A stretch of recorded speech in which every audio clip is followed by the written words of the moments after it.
வணக்கங்க. பிரணீதா வீட்டு சமையலுக்கு உங்களை அன்போடு வரவேற்கிறேன். நம்ம இன்றைக்கி செய்ய போகிறது என்னன்னு பார்த்தீங்கன்னா, ஜவ்வரிசி போட்டு சேமியா பால் பாயசங்க. அது எப்படி செய்யலான்னு பார்க்கலாங்களா? வாங்க பார்க்கலாம். ஒரு பாத்திரத்தில்ங்க, அடிகனமான பாத்திரத்தில் 1/2 லிட்டர் பால் ஊற்றி வச்சுருக்கேங்க. அது நல்லா கொதிக்கட்டும். கொதிச்சிருக்குங்க. சும்மா அதை கரண்டி போட்டு இப்படி கிளறிக்கலாம்.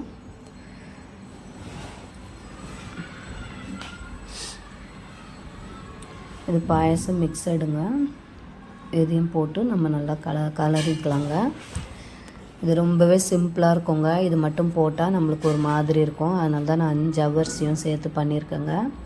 ஜவ்வரிசி வேக வச்சு பண்ணுறது ரொம்பவுமே ஈஸி தாங்க. அது கஷ்டம் கிடையாது. அதான் இப்போ எப்படி பண்ணுறதுன்னு பார்க்கலாம் வாங்க.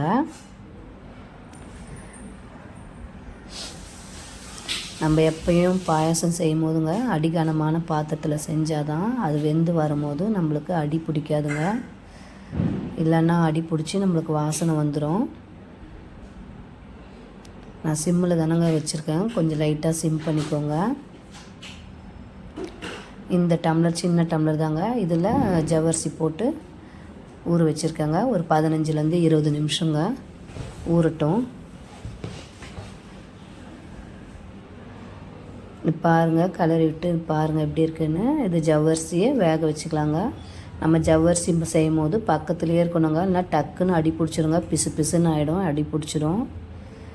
அதனால் பக்கத்தில் இருந்து அதை கலரி விட்டுக்கிட்டே இருக்கணுங்க. இப்போ பாயசம் ரெடியாக இருக்குங்க. அந்த இது வெந்து இப்போ நம்ம ஜவ்வரிசி சேர்க்கணும். அது எப்படி சேர்க்கலான்னு பார்க்கலாங்க.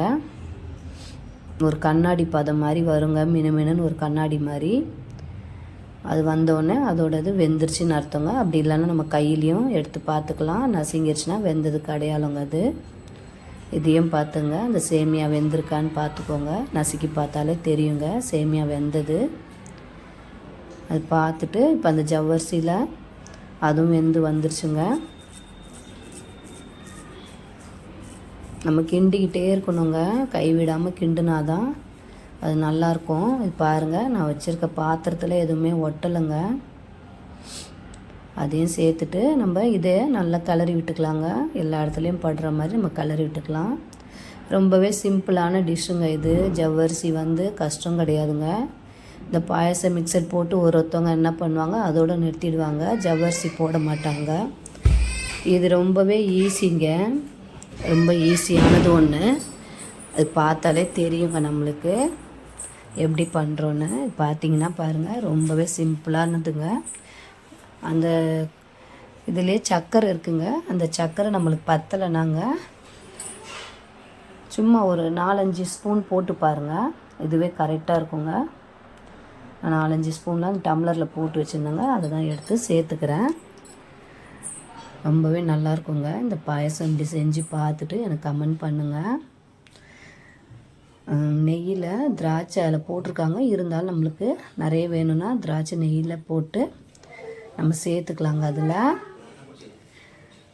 கூடவே 2 ஏலக்காங்க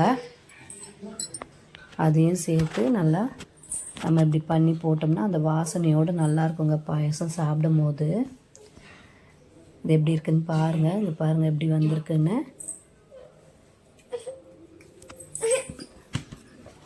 எப்படி வந்திருக்குன்னு பாருங்கள். பார்த்துட்டு எனக்கு சொல்லுங்கள். செஞ்சு பார்த்துட்டு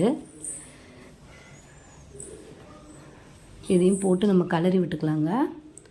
கலரி விட்டுட்டு சிம்மிலே இருக்கட்டும்ங்க. நம்ம இதெல்லாம் செய்யும் போது பக்கத்தில் இந்த பாயசம் சிம்மில் இருக்கட்டும்ங்க. ஐயில் வச்சிட்டோம்னா வேஸ்ட் ஆகிடுங்க. இதை போட்டு நல்லா கிளறி விட்டோங்க. சர்க்கரையும் போட்டுக்கலாங்க. போட்டுட்டோம் நம்ம சர்க்கரை எல்லாமே கிளறி விட்டு இந்த பதத்துக்கு வந்தோடனே இதாங்க கரெக்டான அளவு. இறக்கிடலாங்க. இந்த வீடியோ உங்களுக்கு பிடிச்சிருந்தா லைக் பண்ணுங்கள், ஷேர் பண்ணுங்கள், கமெண்ட் பண்ணுங்கள், சப்ஸ்கிரைப் பண்ணுங்கள். இது பாருங்கள் எப்படி இருக்குதுன்னு பாருங்கள்.